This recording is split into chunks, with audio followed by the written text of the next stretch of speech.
es como si contáramos literalmente una historia con fotografías, ¿no? Sí, así Este, es. O y, imágenes. Ajá. ajá, o imágenes. Igual ahí comenta que es lo mínimo de texto que podamos usar, ¿no?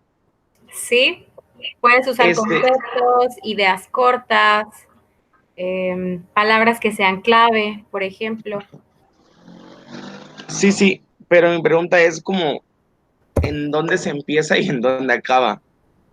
Literalmente como el cuento, no sé si me explique. Ah, bien, creo que ya te entiendo. ¿Te refieres a en dónde comenzaría, cuál sería el inicio del ensayo y cuál sería el final del ensayo? Sí, sí, sí, a eso me refiero. Muy bien. A ver, déjame revisar aquí en la carta descriptiva porque para poderte dar una respuesta eh, más acertada. Permíteme tantito. Déjame revisar cuál fue la indicación y ahorita te digo. Sí, bueno, el ensayo fotográfico es sobre la etapa de la vejez y el proceso hacia la muerte.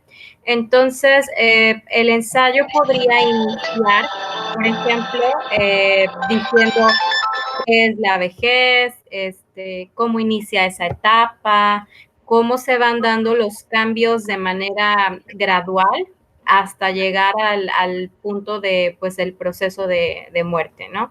Entonces podría ser así, lo podrías iniciar a lo mejor describiendo los diferentes cambios que hay en la vejez, qué pasa al principio y cómo toda la salud y las condiciones del ser humano se van pues literalmente deteriorando hasta llegar al proceso de muerte. Puedes incluir imágenes a lo mejor sobre los cambios físicos que se dan o sobre los cambios a nivel cognitivo o sobre los cambios a nivel socioafectivo, o bien puedes incluir también imágenes, por ejemplo, de manera cultural o social, cómo es vista esta etapa, cómo se ve el proceso de muerte o el fin del ciclo vital de una persona. No sé si eso te aclare un poco tus dudas. Sí, sí, sí, sí, ya me quedó más claro porque, por ejemplo, lo que yo había supuesto era, no sé, empezar desde cuando, pues literalmente empieza la etapa de la vejez, no sé, tal vez 60, 70 años. Ajá. Así tenía pensado empezar, no sé. Sí, así es. Por ejemplo, si fuera un ensayo escrito, tú tendrías ahí, y el título es Vejez y muerte en el ciclo vital humano. Bueno, tendrías, por ejemplo, que en tu ensayo escrito, por decirlo así, tendrías que empezar a definir, bueno, qué es la vejez, cómo se ve la muerte, cómo llega el ser humano hasta esa etapa, qué va pasando a nivel físico, psicológico y social con el ser humano en esa etapa hasta llegar al proceso de muerte. Si fuera, por ejemplo, un ensayo escrito, ¿no? Y a lo mejor Literario, sí, sí, finalizarías dando una reflexión sobre, la bueno, vida. qué pasa con el ser humano en esa etapa y qué piensa sobre la muerte, etcétera, ¿no? Entonces, ahora trasladémoslo a un ensayo fotográfico. ¿Cómo me contarías todo eso en imágenes o con fotos o con sí, imágenes o fotografías? Sí, sí, ya, ya, ¿Está ya, más ya, claro? ya, ya, ya aterricé. Ah, bien. Sí, Sí, sí, gracias. está bien.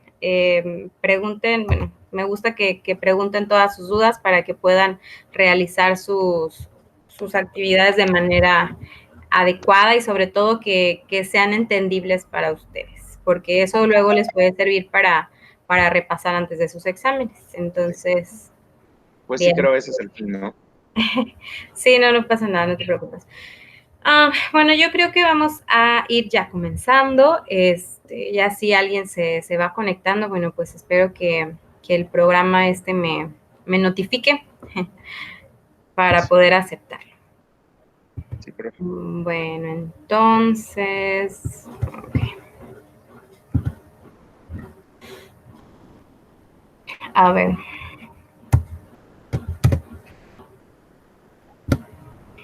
Muy bien, ahí puedes visualizar lo que estoy compartiendo, la Sí, presentación. la pantalla, sí, sí se ve, Sí, profe. perfecto.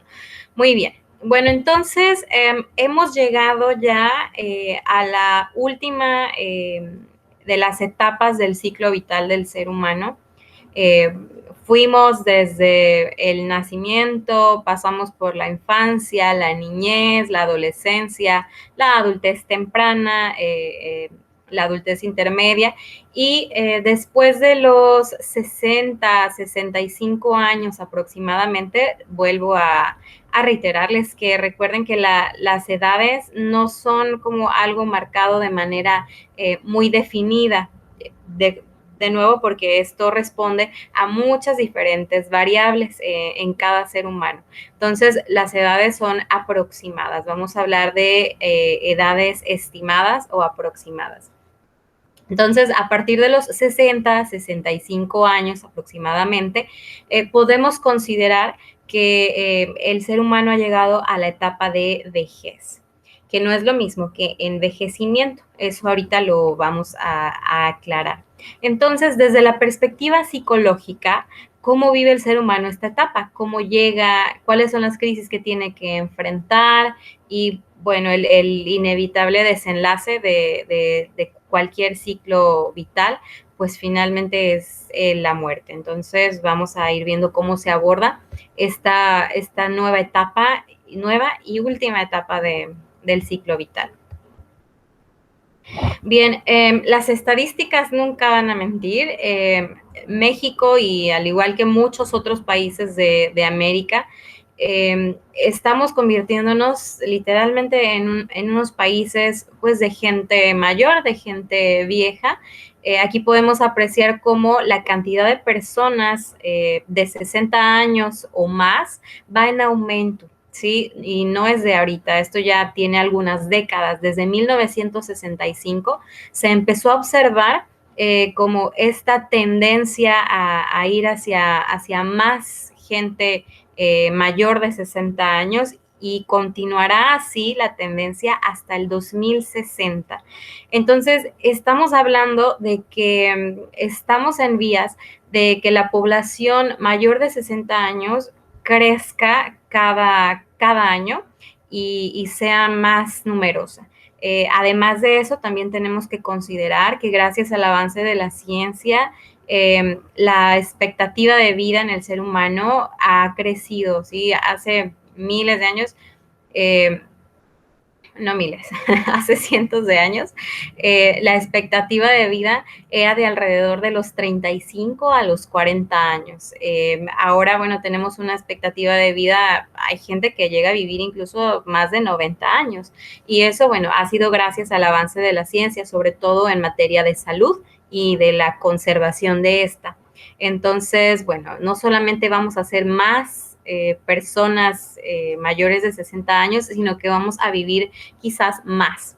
Estoy segura de que en unos años esta expectativa de vida va a llegar a un tope, ¿sí? Pero pues bueno, eso realmente es incierto y depende de qué tanto la ciencia pues siga avanzando y aportando al campo de la salud y de la conservación de la salud. Entonces, bueno, ya con esto como antecedente, vemos por qué es tan importante aprender y sobre todo instruirnos en todo lo que tiene que ver con las características de esta etapa de la vida, ya que número uno, todos vamos para allá si no nos pasa nada antes, y número dos, va a ser una población muy numerosa de aquí a los próximos 50 años.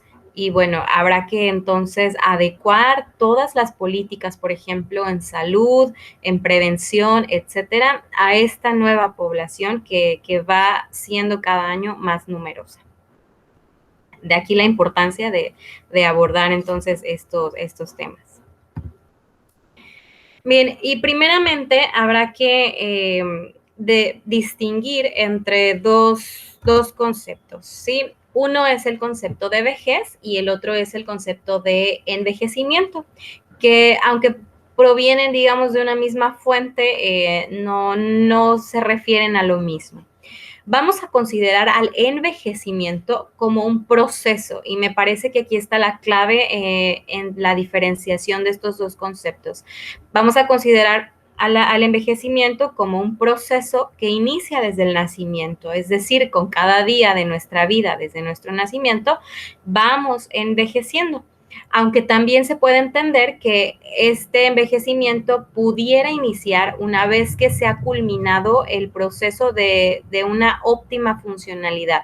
Es decir, cuando el ser humano llega a un nivel óptimo en todas sus funciones, tanto fisiológicas como psicológicas, cognitivas, etcétera, digamos, cuando llega a este nivel óptimo, es como una curva que va subiendo, llega al tope óptimo de su funcionalidad y de ahí tiende a bajar o a irse deteriorando. Entonces, pudiéramos considerar el inicio del envejecimiento como esta tendencia a ir deteriorándose las funciones. Y bueno, menciona también que esto es secundado por el deterioro pues, de las funciones y su involución. ¿Qué quiere decir esto de involución? Que ya no van teniendo ningún cambio, ¿sí? Puede ser que se estanquen o bien incluso disminuyan. El envejecimiento vamos a considerarlo un proceso selectivo y diferencial desde el punto de vista psicológico y social. ¿Por qué? Porque tiene una evolución individualizada, es decir, no todos envejecemos de la misma manera ni al mismo ritmo. Por eso es diferencial y selectivo. No podemos generalizarlo. Por lo tanto, la edad o este dato de la edad simplemente lo vamos a considerar como una referencia, ¿sí? Y no como una causa. Entonces, es por esto que no podemos generalizar el grado de deterioro o de estancamiento que tienen las personas asociados a una edad determinada. A ver, creo que entró alguien. Voy a ver.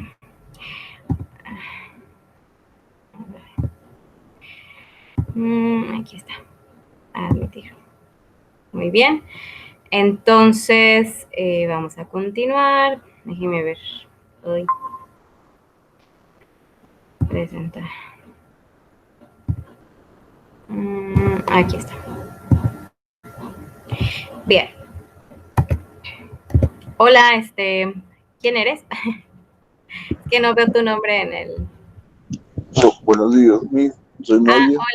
Hola, buenos días. Acabamos casi de empezar y estamos hablando sobre dos conceptos que son muy importantes en esta última etapa del ciclo vital.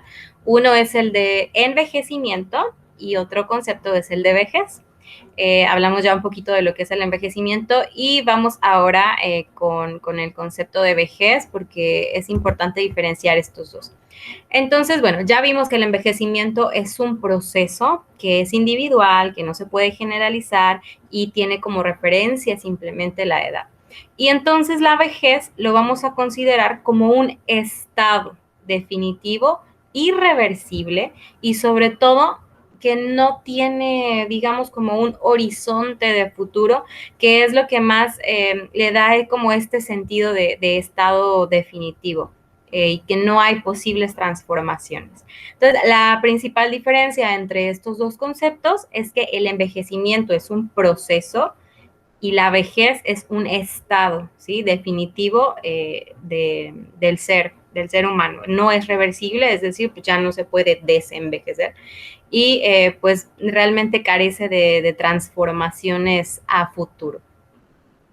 Bueno, entonces, una vez aclarados estos dos conceptos y la diferencia entre ellos, podemos decir que se le considera adulto mayor o le podemos llamar adulto mayor a una persona aproximadamente a partir de los 60, 65 años en adelante. Y vamos a hablar también de dos tipos de envejecimiento. ¿Sí? Vamos a hablar del envejecimiento primario, el cual abarca ciertos cambios que son irreversibles, es decir, ya no hay vuelta atrás para estos cambios, no hay manera de revertirlos, y los cuales se dan gracias a la acción del tiempo. Este envejecimiento no se relaciona simplemente con la vejez, con este estado de vejez, sino que todos los seres humanos vamos a experimentar este tipo de envejecimiento prácticamente, como mencionaba al principio, desde que nacemos estamos envejeciendo. Entonces, el envejecimiento primario es aquel al que todos vamos a experimentar y el cual se da gracias a la acción del tiempo sobre nuestro estado de salud, psicológico, cognitivo, etcétera. Y por otro lado, el envejecimiento secundario se refiere más bien a cambios que se producen, pero por enfermedades, las cuales pueden o no estar asociadas a la edad. Y estas se pueden evitar, se pueden prevenir y se pueden corregir. Entonces, digamos que una persona puede envejecer por cualquiera de estas dos razones. El envejecimiento primario ese vamos a decir que es de cajón. Todos lo vamos a experimentar porque es por acción del tiempo. Y el envejecimiento secundario ahí es variable. Podemos empezar a experimentarlo a mayor o a más temprana o más lejana edad, y eso va a depender de nuestros hábitos de cuidados de la salud, de nuestro nivel socioeconómico, de nuestro contexto, etcétera, porque se refiere más bien a enfermedades, ¿sí? Y bueno, enfermedades relacionadas a la edad, pero pueden también evitarse o remediarse. Entonces, es importante también que distingamos entre estos dos tipos de envejecimiento. Vamos entonces ya a entrar de lleno en cuáles son los principales cambios que suceden en esta etapa al ser humano. No necesariamente el envejecimiento tiene que implicar una enfermedad, el ser dependientes o no ser productivos. Sin embargo, conforme vamos teniendo más años, también algunas personas pues van modificando, ¿sí? Todas estas funciones gracias a algunas estructuras internas que ya tienen, algunas externas como el contexto, la familia, etcétera. Entonces, de esta manera y con estos antecedentes van apareciendo ciertos cambios físicos, fisiológicos, psicológicos, cognitivos, psicomotores y socioafectivos, es decir, cambios en toda la esfera que conforma al ser humano, en todas sus áreas. Los cambios físicos y fisiológicos, no voy a ahondar mucho en ellos porque realmente lo que a nosotros nos atañe es el cambio desde el punto de vista psicológico, más bien en las áreas cognitivas, socioafectivas, emocionales, etcétera. Sin embargo, bueno, es importante también mencionarlos o recordárselos si es que ya los han estudiado antes en alguna otra asignatura. Los cambios físicos que se dan, la mayoría tienen que ver con un deterioro. Entonces, realmente ahí no hay mucho como que diferenciar. Todo tiene que ver con un declive, un deterioro en las funciones físicas del ser humano, principalmente del sistema nervioso. ¿Y qué pasa cuando se deteriora el sistema nervioso? Bueno, que empiezan a deteriorarse todos los demás sistemas del organismo. Hay un aumento, por ejemplo, en la posibilidad de presentar algunas enfermedades que afectan a los distintos sistemas del organismo. Tenemos posibilidades de presentar enfermedades cardiovasculares, principalmente respiratorias, digestivas, a nivel óseo, muscular, etcétera. Se debilita también el sistema inmunológico. Esto es también lo que los hace más propensos a infecciones y a muchas otras enfermedades.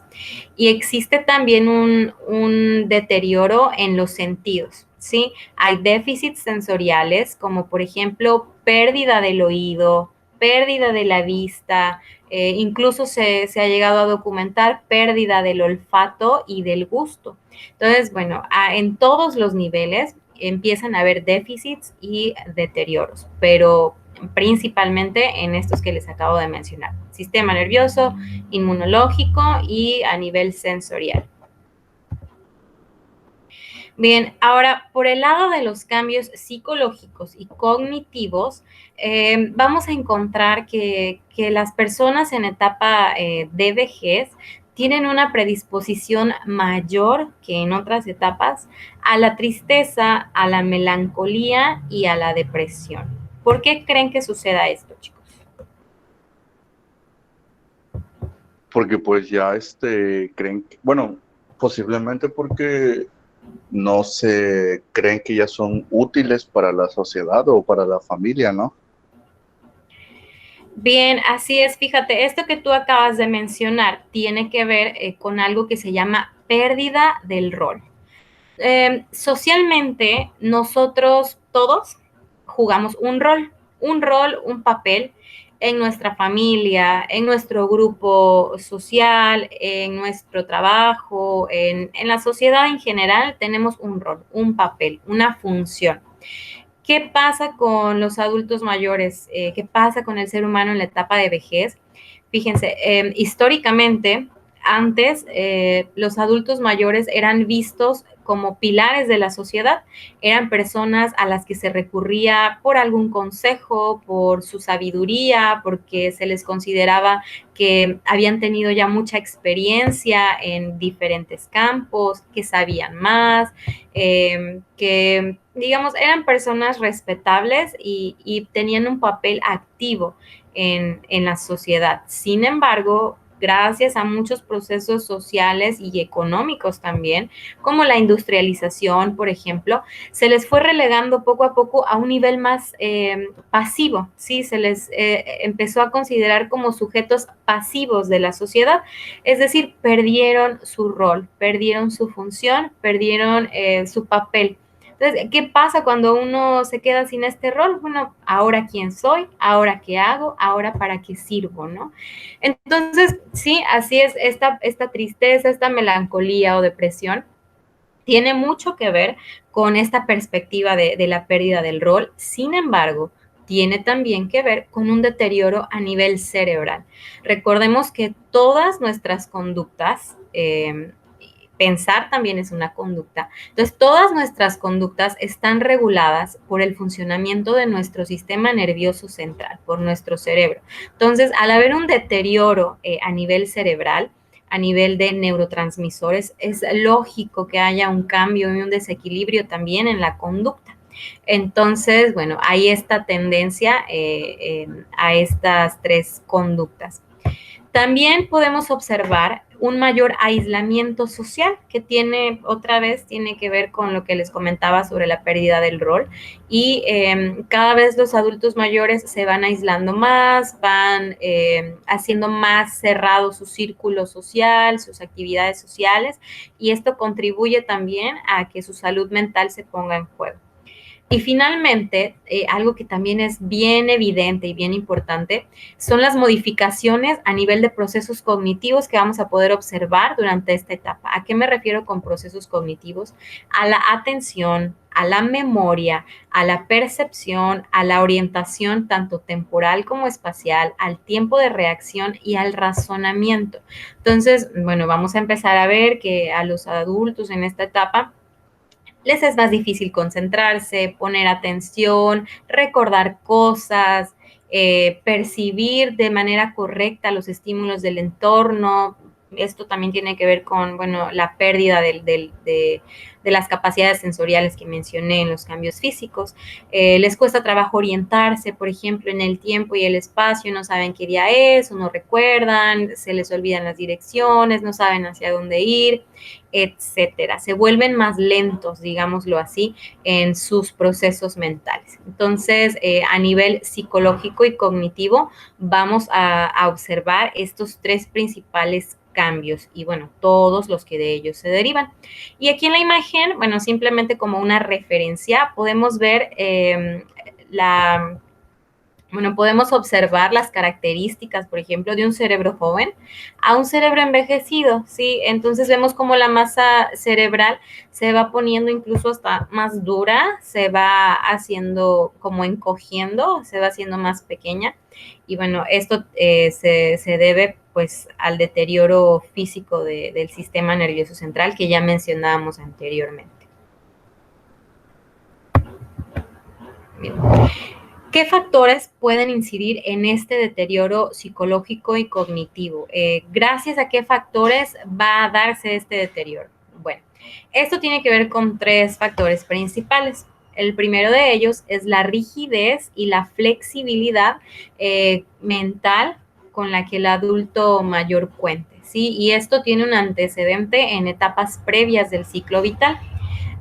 Digamos que todo lo que vivimos a lo largo de las etapas de nuestro ciclo vital, tanto en niñez, adolescencia y adultez, nos van llevando al tipo de vejez que vamos a tener o al tipo de envejecimiento que vamos a ir viviendo. Entonces, el deterioro cognitivo o psicológico del ser humano va a depender de esta rigidez o flexibilidad mental que pueda llegar a tener. ¿De qué otra cosa va a depender? Del estado de salud, ¿sí? Recuerden que, bueno, nunca lo voy a dejar de decir, el cuidar de la salud realmente es una tarea que tenemos que hacer día con día, no solo a nivel correctivo, sino principalmente preventivo, ¿sí? El tener en cuenta que todo mundo vamos hacia el envejecimiento, que tarde o temprano vamos a llegar a esa etapa, es empezar a cuidarnos desde ahora en todos los sentidos, en todas las áreas de nuestra vida, tanto físicas como psicológicas, como sociales, etcétera. Entonces, este estado de salud va a incidir también en qué tan poco o qué mucho se deteriore a nivel psicológico y cognitivo el ser humano. Y finalmente, a factores estructurales, los cuales se refieren a factores del contexto, como por ejemplo el tipo de familia, el empleo que se tenga, incluso el nivel socioeconómico. Entonces, todos estos factores de tipo estructurales o contextuales también van a incidir en que este deterioro se dé en mayor o menor medida. Bien, vamos ahora al área de los cambios socioafectivos, es decir, qué pasa a nivel de las emociones, qué pasa a nivel de las relaciones con otras personas, etcétera. Bueno, como les mencionaba hace un rato, gracias a la industrialización y al avance de la ciencia y al avance de la sociedad en cuanto a economía y todas las cuestiones que tienen que ver con estructuras de trabajo, por ejemplo, los adultos mayores se han convertido en sujetos pasivos para la sociedad, ya lo mencionábamos, ¿no? Con esta pérdida del rol. Entonces, al darse este cambio en ellos, empiezan a haber ciertas conductas, como por ejemplo conductas de apego.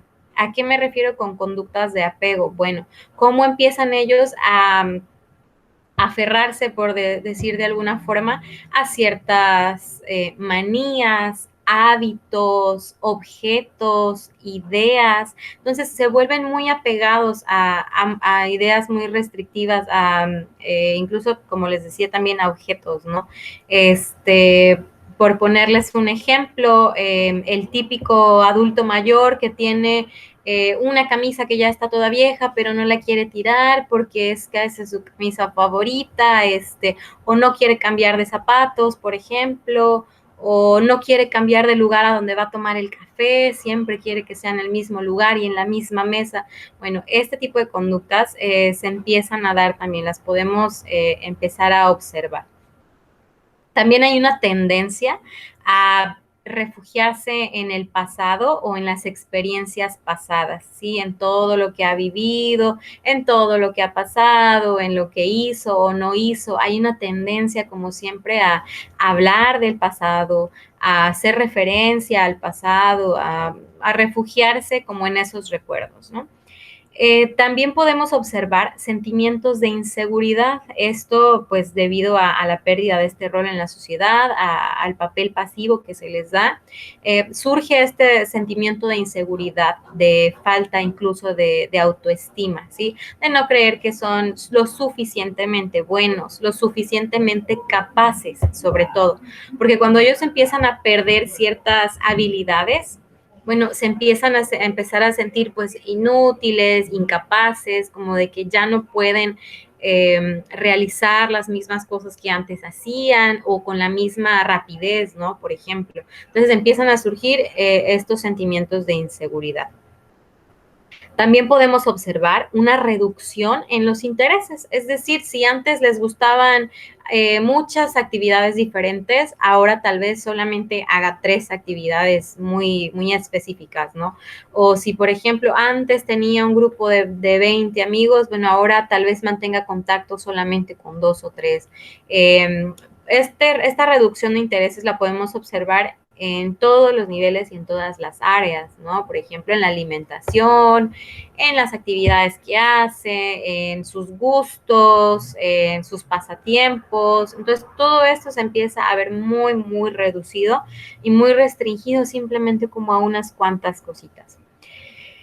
También aparece cierta rigidez para aceptar los cambios, ¿sí? Todo lo que tenga que ver con cambios, híjoles, les cuesta mucho trabajo adaptarse y aceptarlos, sobre todo los cambios que tienen que ver con tecnología y a nivel social, ¿no? De cómo se comportan, por ejemplo, ahora los jóvenes, o esa música que se escucha, buena música era la de antes, ¿no? Por ejemplo, tienden mucho a tener esta rigidez para aceptar que la sociedad inevitablemente va cambiando y paulatinamente todo a nuestro alrededor va cambiando. Entonces, hay una rigidez para aceptar eso. Lo vemos ahora con la tecnología, ¿no? Gracias ahorita a la situación de salud y social y económica que estamos viviendo debido a la pandemia, nos hemos visto obligados a hacer uso de la tecnología para mantenernos en contacto, por ejemplo, para llevar a cabo trámites, literalmente para llevar a cabo todas nuestras actividades diarias, utilizamos tecnología. Entonces, esto ha sido como un gran problema para los adultos mayores que no están familiarizados con el uso de las tecnologías y que tienen esta rigidez como para aceptar estos cambios. Y bueno, finalmente también hay ciertas tendencias a comportamientos hostiles e incluso a comportamientos agresivos.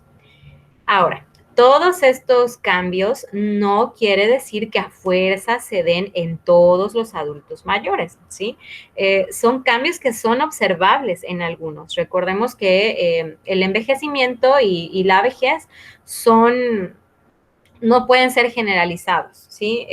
Son individuales, entonces, bueno, estos cambios son simples referencias que son observables en la mayoría, pero no en todos los adultos mayores, ¿sí?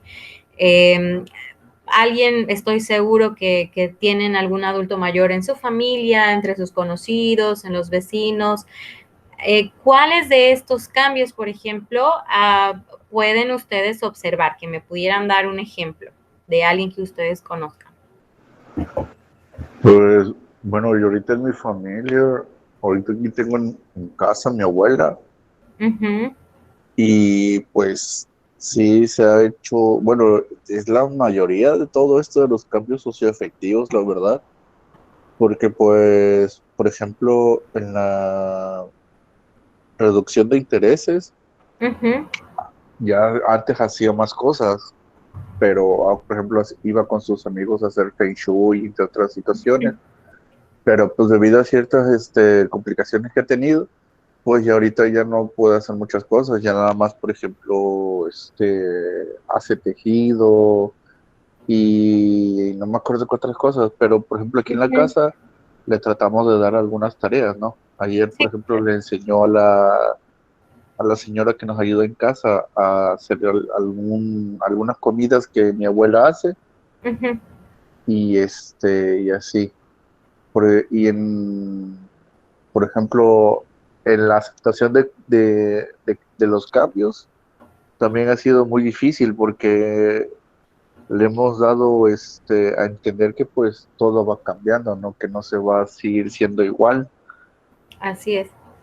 Igual en las conductas de apego ha tenido pues, ¿cómo se dice? Sentimientos encontrados con algunas cosas o situaciones o momentos en los que platicamos anécdotas o cosas así, y siempre pues a veces hasta se pone a llorar, ¿no? Pero pues sí, no le decimos nada, simplemente claro. pues la dejamos ahí esperando para que se desahogue o no sé. Bien, sí, así es. Fíjense qué importante es poder distinguir estos para llamarles por su nombre. Es algo que yo siempre hago hincapié en que ustedes como profesionales de la salud en formación, es importante que empiecen a manejar estos términos, ¿sí? Que por ejemplo, como tú me estás comentando ahorita, no, sí, es que mira, yo en ella identifico conductas de apego, identifico reducción de intereses, etcétera. Entonces, todos estos términos es importante no solo que aprendamos como que, a ver, dame la definición, no, pero que podamos identificarlos en una persona, en un paciente, en un usuario de algún servicio de salud y poder darle un nombre, ¿no? Saber, este señor es que, mira, tal vez por su edad tiene rigidez, él es rígido, es hostil, no sé, es importante que vayamos familiarizándonos y qué bueno que ahorita lo fuiste identificando. Entonces, todo lo que vayamos estudiando a lo largo, bueno, lo que dure esta asignatura, traten de hacerlo, traten de ir, a ver, esto decía en la teoría, bueno, ¿qué veo yo en la realidad? ¿Qué observo? ¿Cómo lo relaciono? Para que entonces pueda ir formando parte todo este conocimiento de su práctica y que lo puedan ir aprendiendo de una mejor manera. Entonces, sí, es importante que podamos identificar todas estas características. Bueno, vamos a pasar a otro tema que también es bien importante y que casi no se toca, y tiene que ver con la sexualidad y el envejecimiento. De por sí, hablar de sexualidad es bueno, ya no tanto en la actualidad, pero todavía hay remanentes de hablar de ello como un tabú, como algo que no se menciona mucho, no se le pone mucha atención, y menos en la etapa del envejecimiento. Desafortunadamente se ha relegado a los adultos mayores, como ya decía, a un papel pasivo, como si fueran personas que ya por ser adultos mayores no viven esta parte de su desarrollo. Y la realidad es que el ser humano es un ser sexuado desde que nace hasta que muere. Es decir, vive una sexualidad desde que nace hasta que muere. ¿Por qué? Por el simple hecho de poseer órganos sexuales, de desenvolverse en una sociedad que distingue entre sexos, etcétera. Entonces, la sexualidad es una parte del desarrollo humano que vivimos desde que nacemos hasta que nos morimos. No es como de que nos volvemos viejos y ya no vivimos esa etapa. Entonces, bueno, es importante mencionar que además del contacto genital obvio en la sexualidad, esta se puede expresar de diferentes formas, por el afecto, por caricias, por ternura, por tener intimidad a nivel más bien como social, cognitivo, y por la compañía. Entonces, esta parte de la vida de los adultos mayores no se toca mucho, no se le da mucha importancia, pero es importante tomarla en cuenta para su desarrollo pues óptimo.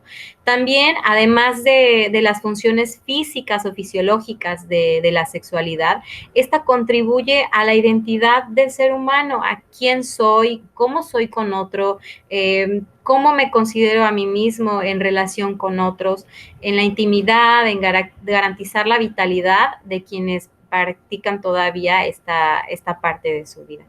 Y actualmente la mayoría de los investigadores están reconociendo pues que es saludable que en la vida de las personas adultas esta etapa se encuentre activa, y con activa no me refiero simplemente a tener relaciones sexuales, sino a que puedan experimentar todo lo que ya mencioné antes: intimidad, afecto, ternura, compañía, incluso simplemente, ya sea con la pareja que tengan o bueno, no sé si llegan a tener después otra pareja, porque suele suceder que pues siempre alguien, desafortunadamente, en una pareja, bueno, puede ser que alguien fallezca antes, etcétera. Entonces, bueno, hay muchos factores a considerar en esta área del desarrollo humano, pero sí es importante que tengamos en cuenta que está ahí y que es importante hablar de ella y darle el peso que también tiene dentro del desarrollo vital. Bien, vamos entonces a hablar de qué es un envejecimiento activo y cómo podemos favorecer la calidad de vida, pues, en esta etapa o bien de los adultos mayores.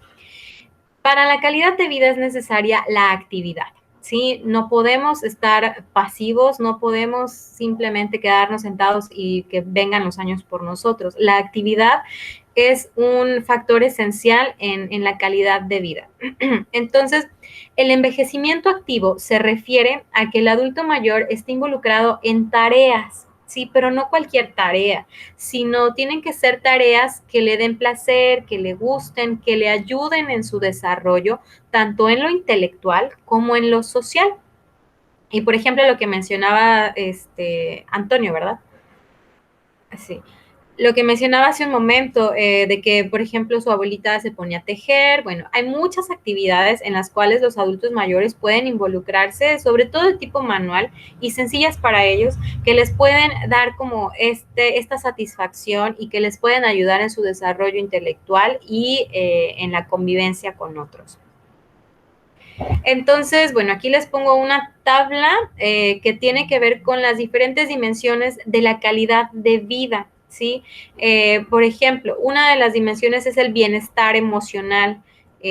Bueno, vamos a ir viendo rápidamente la tablita.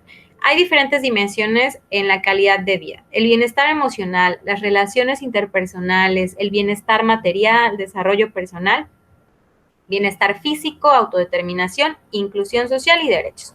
Entonces, todas estas dimensiones tienen que estar como en un nivel óptimo para poder hablar de que hay una calidad de vida. Entonces, ¿cómo nos vamos a dar cuenta? Bueno, con algunos indicadores, ¿sí? Por ejemplo, en cuanto al bienestar emocional, si hay un indicador de espiritualidad, por ejemplo, si la persona practica algún tipo de religión o filosofía que espiritualmente le da satisfacción, bueno, tenemos ahí que esa dimensión empieza a estar cubierta. Si hay una disminución del estrés, si experimenta estados de satisfacción, podemos hablar entonces de que esta dimensión de la calidad de vida está cubierta. Y ¿cómo se nos da esta dimensión? Bueno, a través de la seguridad, de la felicidad, del autoconcepto. Entonces, así a lo largo de cada una de las dimensiones vamos a ir viendo cuáles son sus indicadores y por medio de qué conductas las podemos desarrollar. Entonces, bueno, la voy a dejar ahí. Esto, recuerden, se va a quedar en la plataforma. Si quieren, como en algún momento volver a ella para alguna referencia, pues ahí va a estar. Ahorita voy a apurarme ya un poquito más. Y bueno, de acuerdo a la Organización Mundial de la Salud, se utiliza el término de envejecimiento activo en el siguiente sentido: como el proceso por el cual se optimizan las oportunidades de bienestar, tanto físico, social y mental, durante toda la vida, con el objetivo de ampliar la esperanza de vida saludable, la productividad y la calidad de vida en la vejez. ¿Cuál es el fin, digamos, de acuñar este término de envejecimiento activo? Bueno, pues promover la máxima autonomía posible, o sea que se potencia la propia capacidad para controlar, afrontar y tomar decisiones sobre la vida diaria, ¿sí? ¿Cuántas veces no hemos visto que a los adultos mayores se les relega a un papel, pues bueno, no solo pasivo, sino dependiente, en el cual ellos ya no son responsables de ellos mismos, no pueden tomar decisiones, no saben cómo afrontar o controlar las cuestiones de su propia vida? ¿Por qué? Porque se les ha dado este papel de depender de otros. Y bueno, entonces el objetivo, el fin de la Organización Mundial de la Salud al hacer hincapié en este término, bueno, es cambiar todo eso, ¿sí? Es promover que el adulto mayor sea autónomo, que pueda controlar, afrontar y tomar decisiones por sí mismo, y que su esperanza de vida se amplíe, pero no de vida normal, sino vida saludable, no cualquier vida, sino vida saludable. Entonces, ese es como el objetivo o la finalidad de la Organización Mundial de la Salud al hacer hincapié en este término de envejecimiento activo. A eso se refiere. no solo a la actividad física, sino a la autonomía y al potencial que el adulto mayor tiene para ser autónomo. Y bueno, vamos llegando entonces al final del ciclo vital, que es inevitable y que muchas veces es visto también, al igual, por ejemplo, que la sexualidad, dentro de los temas tabú en la vida del ser humano, la muerte es uno de ellos. Aunque culturalmente en nuestro país la muerte, digamos, tenemos como una relación muy irónica, ¿no? Con la muerte, porque por un lado es como un tema escabroso todavía, pero por otro lado la festejamos incluso. Entonces, todo esto influye en cómo nosotros mismos vemos nuestro proceso de muerte, en cómo nosotros mismos tenemos esta perspectiva de nuestra muerte. Entonces, hay un autor que se llama Slykew y él señala que las posibilidades de que una transición se convierta en una crisis dependen de tres cosas. Fíjense, podemos ver a la muerte como una transición en el ciclo vital, ¿sí? Como simplemente una etapa más. Podemos verla así o podemos verla como una crisis. Entonces, él decía que ¿de qué depende esto? ¿De qué depende de que yo tenga la idea de que la muerte simplemente es una transición a que yo tenga la idea de que la muerte es una crisis? Bueno, esto va a depender, en primer lugar, del impacto del suceso. Es decir, ¿qué tanto me impacta este suceso? ¿Qué tantas ideas preconcebidas tengo yo acerca de la muerte, tanto propia como de otros? Entonces, eso es un factor. Otro factor es qué recursos personales tengo. Y con recursos personales vamos a referirnos a características psicológicas, ¿no? Como qué actitud tengo ante la vida y la muerte. Con qué recursos psicológicos cuento, por ejemplo, como resiliencia o la capacidad para reponerme a ciertas situaciones, flexibilidad mental, qué tan adaptable soy a diferentes situaciones, etcétera. Entonces, el hecho de que yo vea la muerte como una crisis o bien como una transición depende también de estos recursos personales con los que yo cuente. Y finalmente, los recursos sociales, que tienen que ver con todas estas ideas que se tienen alrededor de la muerte, con cómo se vive la muerte a nivel social y cultural en el contexto en el que nos desarrollamos. Entonces, dependiendo de estas tres cosas, es si yo voy a ver la muerte como una transición o como una crisis. Entonces, digamos que de manera, pues vamos a decirle saludable, de manera psicológica saludable, una preparación para la muerte debe incluir dos cosas. La primera, un cambio en los esquemas cognitivos respecto al proceso de morir, es decir, un cambio en las ideas que yo tengo sobre qué significa morir. Un conocimiento del proceso, es decir, saber qué es lo que pasa con mi cuerpo, con mis estructuras mentales, con mis relaciones sociales, etcétera. El estar informado sobre este proceso, sobre qué es lo que sucede. También una ampliación de horizontes culturales, históricos, espirituales, respecto al desarrollo de un proceso que casi siempre es temido, ¿sí? Lo vemos con miedo la mayoría de nosotros. ¿Por qué? Porque es desconocido, porque no sabemos qué pasa después, porque nadie ha regresado de la muerte a contarnos qué pasa después, porque es algo que vemos como lejano y ausente, pero a la vez presente también en nuestro desarrollo vital. Entonces, todo esto va a influir en nuestra preparación para la muerte, pero como ya decía, es importante ampliar estas ideas, ampliar estos horizontes, conocer más sobre cómo se vive la muerte en diferentes culturas, a través de la historia, también desde el punto de vista espiritual.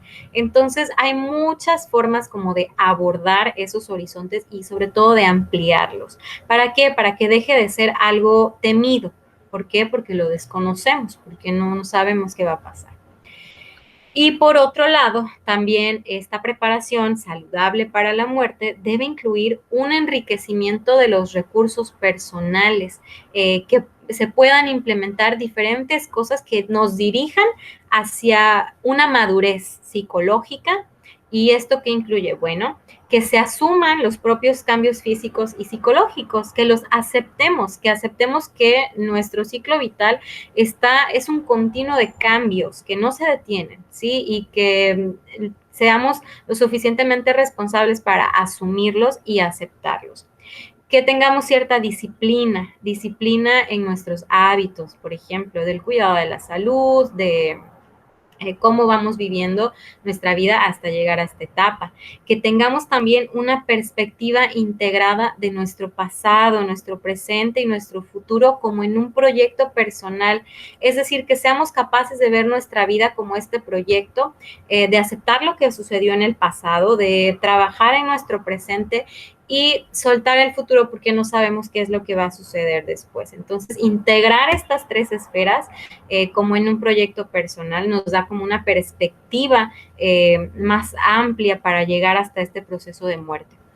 También se habla de una pérdida del egocentrismo que es necesaria, es decir, el mundo no gira a mi alrededor.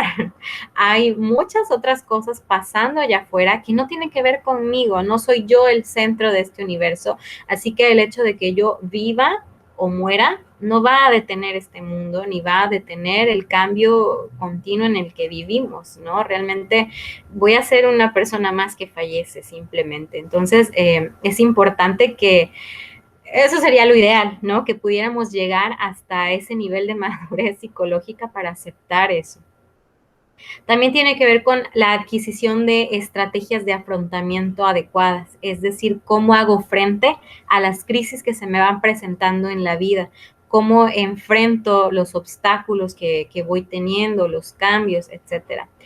Asumir nuestro propio sistema de creencias, ya sea religiosas, filosóficas, sobre la vida, etcétera. ¿Qué creo? ¿Por qué lo creo? Y finalmente, tener una coherencia, es decir, que se corresponda lo que pienso, lo que siento y lo que hago. Entonces, bueno, llegar hasta aquí es realmente un trabajo de toda una vida, es llegar ahí con todas esas características de madurez, tanto cognitiva y psicológica, sería lo ideal. Ahora, ¿lo logramos todos? Eso pues, no lo sabemos, ¿no? Eso realmente a veces no. A veces, desafortunadamente, por las cuestiones contextuales en las que se desarrollan las personas y, bueno, como ya vimos, todos los factores que tienen que ver con el desarrollo del ser humano, a veces nos impide llegar hasta esta etapa con todas estas características, ¿no? Que serían las deseables. Pero Oiga, bueno, sí. yo creo que yo le agregaría una etapa más en la diapositiva pasada, ¿Una qué, perdón? o como una etapa más en la diapositiva pasada, en la que tenía. ¿Esta? Ajá. Yo creo que también pondría ahí los recursos económicos. ¿Por qué? Porque, pues, imagínese una persona que, por ejemplo, digamos, ha trabajado toda su vida y tiene a lo mejor un seguro, ya tiene todo planeado por si llegase a pasar, ya a lo mejor ya en la vejez o en algún tiempo determinado en su vida, fallece y pues ya tiene todo, digamos, los papeles en regla, ¿no? Pero pues imagínese otra persona que no tiene todo eso y llega a la vejez y pues dice, pues hasta como en el refrán, ¿no? ¿En qué te vas a caer muerto, no? O sea, si no tienes dinero. Y pues yo creo que también en eso es un factor indispensable, porque pues alguien que no tiene los suficientes recursos, pues ¿dónde va? Pues ¿dónde van? Lo van a sepultar, por así decirlo, ¿no? Si en un buen lugar o va a ser cremado o simplemente va a pensar, hey, me van a dejar en una fosa común, pues ¿para qué he vivido todo este tiempo, no? Claro, sí. De hecho, bueno, tienes razón. Fíjate, tu observación es bastante acertada. Podríamos considerar que los recursos económicos podrían entrar dentro de los recursos sociales, por ejemplo, ¿no? Es decir, el estrato en el que nos movemos, cuáles son nuestras relaciones con todo lo que tiene que ver con la estructura social, porque a final de cuentas el dinero tiene que ver con la estructura social. Pero sí, pudiéramos quizás hacer alguna diferenciación e incluirlo también dentro de lo que propone este autor, porque, bueno, él lo que propone son como estas tres variables, ¿no? Pero podríamos nosotros considerar los recursos económicos como una variable aparte, porque sí, bueno, gracias a, como ya hemos visto, a la industrialización y al avance de la sociedad, hasta el día de hoy, bueno, ahora hasta para morirse, pues hay que tener dinero, ¿no? Entonces, sí pudiéramos incluirlo ahí dentro de las variables, me parece interesante que lo hayas mencionado. Entonces, sí, pudiéramos también considerarlo como un factor importante para que esta transición no se convierta en una crisis. Entonces, buena aportación. Y bueno, vamos entonces, ya vamos a finalizar con que estos dos autores, Austin y Hill, ellos explican qué tan importante es esta preparación, no solo cuando la muerte es inminente, sino a lo largo de toda nuestra vida, es lo que les mencionaba hace rato. Es una forma de encontrarle sentido a toda nuestra existencia y como un factor integrante en el desarrollo de nuestra madurez y nuestra autorrealización. Es decir, esta preparación para la muerte no la tendríamos que hacer ya cuando ya me voy a morir, sino a lo largo de toda nuestra vida. ¿Sí? ¿Para qué? Para encontrar un sentido a nuestra existencia pues en este mundo. Y a lo largo del desarrollo del ser humano, se puede considerar que el enseñar a morir es al mismo tiempo enseñar a vivir. ¿Por qué? Porque, bueno, preparar para afrontar el proceso de morirse se convierte en una tarea que es prioritaria en la intervención evolutiva en la ancianidad. Es decir, es bien importante preparar a las personas para tener este afrontamiento. A ver, permítanme tantito porque hay un poco de ruido afuera. Voy a callar tantito el micrófono, mi micrófono.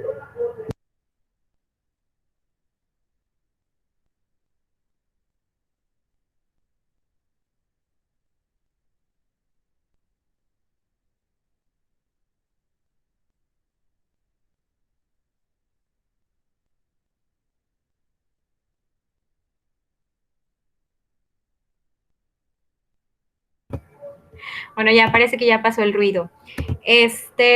Bien, chicos, entonces con esto llegaríamos al final del contenido que tiene que ver con el desarrollo del ciclo vital humano. Haciendo una recapitulación, entonces, hemos abordado las principales transformaciones y cambios que se dan a nivel tanto físico como psicológico, emocional y social en las etapas desde la infancia, la niñez, la adolescencia, la adultez y ahora el día de hoy culminamos con la vejez y el proceso de muerte. ¿Hasta aquí hay alguna duda o comentario que quieran añadir antes de finalizar la sesión? No, Miss. ¿No? ¿Ninguno? No, profe, en parte no. Bueno, entonces, chicos, voy a dejar igualmente esta sesión grabada ahí en la plataforma para futuras referencias o consultas. Estamos en contacto, cualquier cosa de dudas, comentarios, pueden hacérmelas llegar a través del grupo de WhatsApp o bien en el correo electrónico. Si no hay nada más que agregar, bueno, pues entonces aquí nos despedimos y nos estaríamos viendo el siguiente jueves con un nuevo contenido. Sí, profe. Muchas gracias. Gracias. De nada, que tengan buen día. Estamos en contacto. Igual, bye.